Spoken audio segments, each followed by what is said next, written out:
السلام علیکم دوستو، آج کی رات کی کہانی کوئی عام کہانی نہیں ہے۔ یہ کہانی ہے خوشبو، ریگستان اور اس سائے کی جو صرف دکھائی نہیں دیتا بلکہ محسوس ہوتا ہے۔ کہا جاتا ہے کچھ خوشبوئیں صرف انسانوں کو ہی نہیں بلکہ اس دوسری دنیا کی مخلوق کو بھی اپنی طرف کھینچتی ہے۔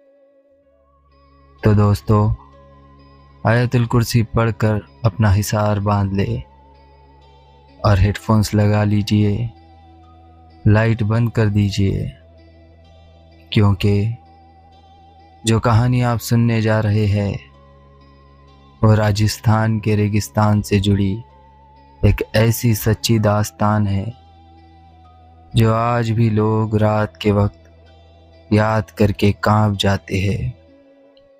اور ہاں، اگر آپ بھی اپنی کوئی سچی یا خوفناک کہانی شیئر کرنا چاہتے ہیں تو ڈسکرپشن میں دیے ہوئے ای میل ایڈریس پر ضرور بھیجیں۔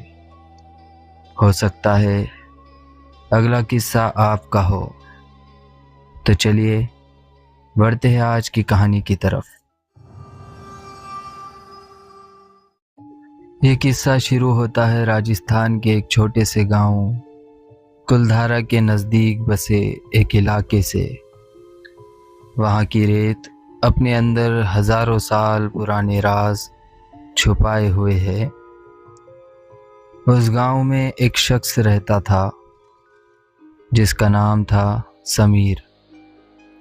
سمیر شہر میں کام کرتا تھا اور اسے اچھے اسٹرانگ عطر جمع کرنے کا بڑا شوق تھا۔ ایک بار سمیر اپنے کسی رشتہ دار کی شادی میں گیا۔ شادی کا جشن اپنے عروج پر تھا۔ رات کے قریب 12 بج رہے تھے اور گاؤں کے بیچوں بیچ بنے اس شامیانے میں رونق ہی رونق تھی۔ سمیر نے اس رات ایک بہت ہی پرانا اور قیمتی مشک عطر لگایا تھا۔ اس عطر کی خوشبو اتنی گہری اور پیاری تھی کہ جو بھی اس کے پاس سے گزرتا وہ ایک پل کے لیے اس خوشبو کو محسوس کرنے کے لیے ٹھہر جاتا تھا۔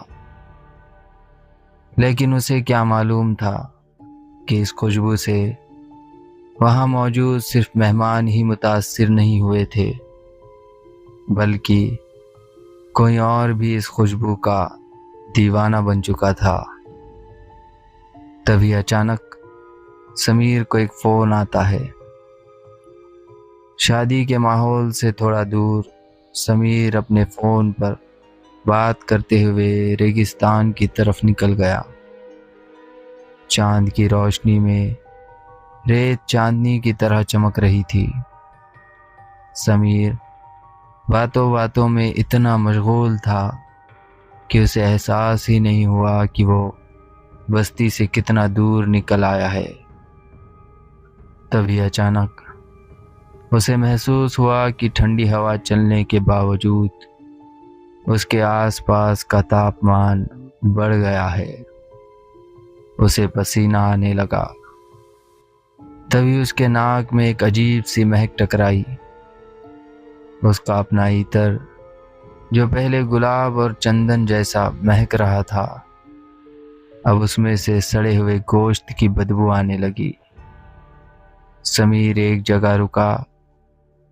اس نے اپنے کپڑے سونگھنے کی کوشش کی لیکن مہک اتنی تیز تھی کہ اس کا سر گھومنے لگا۔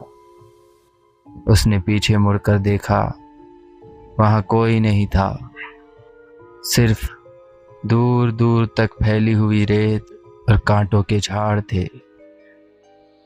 سمیر نے پلٹ کر واپس گاؤں کی طرف قدم بڑھائے لیکن تبھی اسے ایک آواز سنائی دی، بہت اچھی خوشبو ہے۔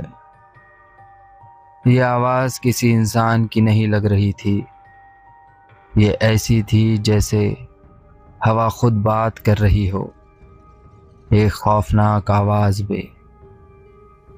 اس آواز کو سنتے ہی سمیر کے رونگٹے کھڑے ہو گئے۔ اس نے اپنی رفتار بڑھائی، لیکن اس کی چپلیں ریت میں دھسنے لگی۔ اسے ایسا محسوس ہونے لگا جیسے کوئی اس کے بالکل پیچھے چڑھ رہا ہو۔ وہ ایک پل کے لیے رکا تو اس کے پیچھے چلنے والی آواز بھی رک گئی۔ اب وہ ڈر کے مارے بھاگنے لگا تو اس کے پیچھے سے بھی کسی کے بڑے بڑے پاؤں سے بھاگنے کی آواز آنے لگی۔ تبھی اس نے دیکھا کہ ریگستان کے ایک ٹیلے پر ایک بہت لمبا سایہ کھڑا ہے۔ وہ سایہ اتنا لمبا تھا کہ کسی انسان کا ہونا ممکن ہی نہیں تھا۔ اس سائے کی آنکھیں اندھیرے میں دو انگاروں کی طرح چمک رہی تھی۔ وہ اتنا خوفناک لگ رہا تھا کہ اسے دیکھتے ہی سمیر کی زبان اور جسم تھر تھرانے لگا۔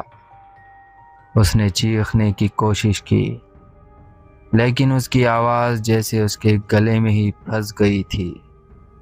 اس نے بھاگنے کی کوشش کی، لیکن اس کے پاؤں جیسے زمین میں دھس چکے تھے۔ ایسا خوف اس پہ طاری ہو چکا تھا کہ وہ اپنی جگہ سے ہل بھی نہیں پا رہا تھا۔ وہ سایہ دھیرے دھیرے اس کی طرف بڑھنے لگا۔ جیسے جیسے وہ قریب آیا تو سمیر نے دیکھا کہ وہ کوئی عورت یا مرد نہیں ہے، بلکہ ایک دھندلی کالی مخلوق تھی جو انسانی روپ میں اس کے سامنے آ رہا تھا، مگر اس کے ہاتھ گھٹنوں سے بھی نیچے لٹک رہے تھے۔ وہ مخلوق سمیر کے کندھے کے پاس آئی اور ایک گہری سانس لی۔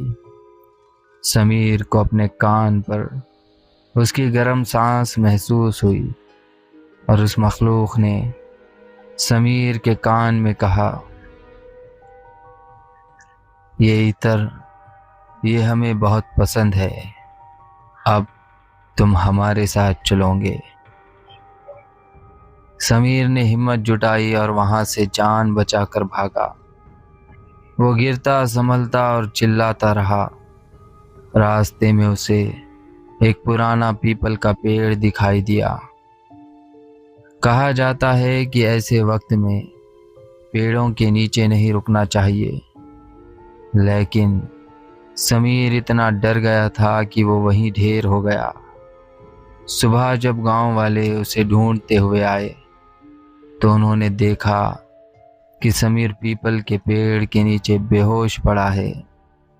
اس کے گلے پر نیلے نشان تھے، جیسے کسی نے اسے بڑے مضبوطی سے پکڑا ہو۔ سب سے حیرت کی بات یہ تھی کہ اس کی عطر کی شیشی جو اس کی جیب میں تھی وہ بالکل پچک چکی تھی، جیسے کسی نے اسے پتھر سے کچلا ہو۔ گاؤں کے ایک بزرگ نے سمیر کا حال دیکھ کر کہا، عطر کی مہک نے اس پر سایہ بلا لیا تھا۔ یہ تو قسمت اچھی تھی کہ اس نے راستے میں کلمہ پڑھ لیا، یا شاید کوئی پرانی دعا کام آ گئی، ورنہ جنات اسے اپنے ساتھ دوسری دنیا میں لے جاتے۔ سمیر اس حادثے سے بچ تو گیا، لیکن اس کے بعد وہ کبھی پہلے جیسا نہیں رہا۔ آج بھی وہ کسی شادی بیاہ میں نہیں جاتا اور تیز خوشبو سے اسے نفرت ہو گئی ہے۔ تو دوستو، یہ تھی عطر اور جنات کی وہ سچی داستان جو آج بھی راجستھان کے اس گاؤں میں سنائی جاتی ہے۔ یاد رکھیے، ہر وہ چیز جو ہمیں سکون دیتی ہے، ضروری نہیں کہ وہ دوسری دنیا کی مخلوق کو بھی پسند نہ آئے۔ اگلی بار جب آپ رات کو عطر لگائے تو ایک بار اپنے پیچھے ضرور دیکھ لینا، کیا پتا کوئی آپ کی خوشبو کا پیچھا کر رہا ہو۔ دوستو، سمیر تو اس رات بچ گیا، لیکن کچھ واقعات صرف یادیں نہیں چھوڑتے، اپنا نشان بھی اس انسان پر چھوڑ جاتے ہیں۔ کہا جاتا ہے راجستھان کے اندھیرے میں آج بھی کچھ سائے مہکتی ہوئی چیزوں کا پیچھا کرتے ہیں، خاموشی سے، بنا آواز کے۔ اس لیے دوستو، رات کے وقت عطر لگاتے ہوئے صرف شیشہ ہی نہیں، ایک بار اپنے پیچھے بھی ضرور دیکھ لیا کرے۔ کیا پتہ کوئی آپ کی خوشبو کا انتظار کر رہا ہو۔ اگر آپ کو یہ کہانی پسند آئی ہو تو ویڈیو کو لائک کرے، چینل کو سبسکرائب کر کے بیل آئیکن دبا دے تاکہ آنے والی ویڈیوز کی نوٹیفیکیشن آپ کو ملتی رہے، اور اس کہانی کو ان لوگوں کے ساتھ شیئر کرے جو رات کو اکیلے رہنا پسند کرتے ہیں۔ میں پھر آپ سے ملوں گا ایک نئی خوفناک کہانی کے ساتھ۔ تب تک کے لیے آیت الکرسی پڑھ کر سوئے، کیونکہ کچھ چیزیں صرف دیکھی نہیں جاتی، محسوس بھی کی جاتی ہے۔ اللہ حافظ۔